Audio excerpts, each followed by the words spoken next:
Top quality और consistent performance के लिए सिर्फ सिल्वर पंप। टॉप क्वालिटी और कंसिस्टेंट परफॉर्मेंस के लिए सिर्फ सिल्वर पंप, नाम याद रखना। रत्नागिरी जिल्ह्यातील पावसाचा जोर आता ओसरलेला पाहायला मिळतो आहे। गेल्या 24 तासांचा विचार केला तर रत्नागिरी जिल्ह्यात अवघा 45 मिलीमीटर इतक्याच पावसाची नोंद झालेली पाहायला मिळते। काल इशारा पातळीवर असणाऱ्या नद्यांच्या पातळीमध्ये घट झालेली आहे, मात्र अजूनही सर्वच नद्या ज्या आहेत त्या दुथडी भरून वाहताना पाहायला मिळतात। आपण सध्या काजळी नदीच्या किनारी भागामध्ये आहोत आणि तुम्ही बघू शकता की काजळी नदीचं रौद्र रूप सुद्धा या ठिकाणी पाहायला मिळतं आहे। अजूनही ही नदी दुथडी भरून या ठिकाणी वाहते आहे। लांजा तालुक्यातील काजळी नदी आणि संगमेश्वर तालुक्यातील शास्त्री नदी अजूनही दुथडी भरून या ठिकाणी वाहत आहेत, तर खेड तालुक्यातील जगबुडी नदी अजूनही इशारा पातळीवरती आहे। खेड मधील जगबुडी नदीची सध्याची पातळी ही 5.30 मीटर एवढी आहे। तर आज रत्नागिरी जिल्ह्यासाठी पावसाचा ऑरेंज अलर्ट आहे।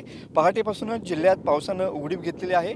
तर रत्नागिरी जिल्ह्यामध्ये मंडणगड तालुक्यात सर्वाधिक म्हणजे 88 मिलीमीटर पाऊस झालेला आहे। तर काल पूरपरिस्थिती असणाऱ्या संगमेश्वर, मंडणगड, मागजन, राजापूर मधील जनजीवन जे आहे ते पूर्वपदावरती आलेलं पाहायला मिळतंय।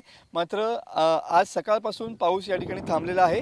आज दिवसभर या ठिकाणी पाऊस पडेल असा अंदाज हवामान खात्याने व्यक्त केलेला आहे। त्यामुळे नदीकाठच्या आणि किनारपट्टी भागातल्या लोकांनी सतर्कता बाळगावी असं आवाहन जे आहे ते प्रशासनाच्या माध्यमातून करण्यात आलेलं पाहायला मिळतंय। कॅमेरामन समित गजनेसह मी मनोज लेले, TV9 मराठी, रत्नागिरी।